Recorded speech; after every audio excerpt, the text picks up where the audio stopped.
Imagine a traveler standing at the edge of a vast forest, shrouded in mist. The path ahead is hidden, and the traveler hesitates, unsure of what lies beyond. Fear and doubt creep in, whispering that the journey is too risky, too uncertain.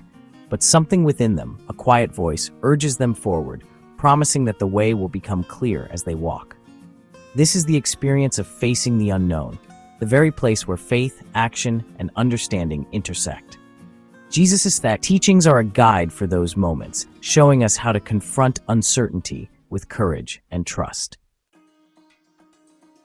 In the Sermon on the Mount, Jesus tells his listeners, "Do not worry about tomorrow, for tomorrow will worry about itself." These words are simple, yet profoundly challenging. They invite us to begin with faith, the foundation for stepping into uncertainty. Faith is more than belief. It is the assurance that God is present and that his provision is enough. When we take this first step, faith begins to grow into trust. Trust is what sustains us when doubt whispers that we've gone too far or that the path is too difficult. Jesus encourages us, ask and it will be given to you, seek and you will find. Trust reminds us that while we may not know the outcome, we can rely on the one who does. But faith and trust cannot remain passive. They must move us to action, to the courage to take the next step, even when the path ahead is hidden. When Jesus approached his disciples walking on water, his words were clear. Take courage, it is I. Don't be afraid. Faith gives birth to trust, and trust fuels the courage to move forward. Think of Peter in that moment, stepping out of the boat onto the waves.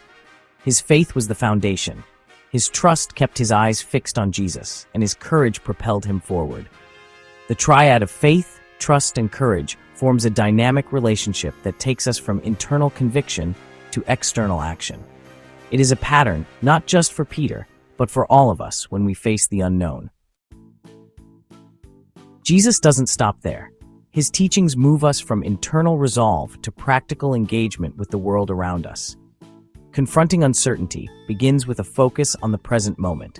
Each day has enough trouble of its own, Jesus reminds us. Present awareness grounds us, helping us to face today's challenges without being overwhelmed by the weight of tomorrow. But awareness alone isn't enough. It must lead to action, rooted in moral and spiritual principles. Jesus' struck golden rule, so in everything, do to others what you would have them do to you, calls us to live out our faith actively, even when the outcomes of our actions are unclear. Jesus assures us that when we act faithfully, the outcome is in God's hands. In the parable of the sower, he describes how seeds that fall on good soil yield a bountiful harvest. The farmer doesn't control the weather or guarantee the growth, but he plants the seeds in trust. This triad, present awareness, action, and outcome, teaches us to live fully in the moment, take meaningful steps, and trust that God will bring about the fruit in his time. Yet there is more to facing uncertainty than action. Jesus invites us to grapple with mystery, understanding, and surrender. He tells Nicodemus, "The wind blows wherever it pleases. You hear its sound, but you cannot tell where it comes from or where it is going." Mystery humbles us, reminding us that there are things we cannot control or fully grasp. Still, Jesus encourages us to seek understanding. Ask, and it will be given to you. Seek, and you will find. This is not a promise of full comprehension, but of growth in wisdom as we walk in faith. Ultimately, though, understanding is not the end. Jesus calls us to surrender, saying, "I am the way and the truth and the life." Surrender is not defeat. It is yielding control to the one who knows the way better than we do. Think of a child trying to understand the stars. They ask endless questions, and though the answers may be beyond their grasp, the act of asking deepens their wonder. Eventually, they rest in the assurance that someone greater knows the answers. Surrendering to God is like that, choosing to trust his infinite wisdom while embracing the mystery of his plan. Finally, Jesus reminds us that while we trust and surrender, we must also prepare. Be dressed ready for service and keep your lamps burning, he says, emphasizing the need for spiritual and practical readiness. Preparation equips us for the challenges of uncertainty, but readiness requires vigilance. Keep watch, Jesus warns, because you do not know on what day your Lord will come. And then there is waiting, the hardest part of all. The psalmist says, "Wait for the Lord. Be strong and take heart and wait for the Lord. Preparation equips us. Readiness sharpens our awareness, and waiting cultivates patience as we trust God's perfect timing. Think of the parable of the 10 virgins. Those who prepared their lamps, stayed ready, and waited patiently were rewarded. The unprepared were left in the dark.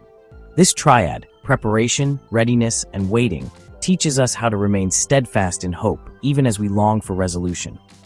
All these triads, faith, trust, and courage, present awareness, action, and outcome, mystery, understanding, and surrender, preparation, readiness, and waiting, work together like strands of a rope, weaving a strong framework for facing the unknown.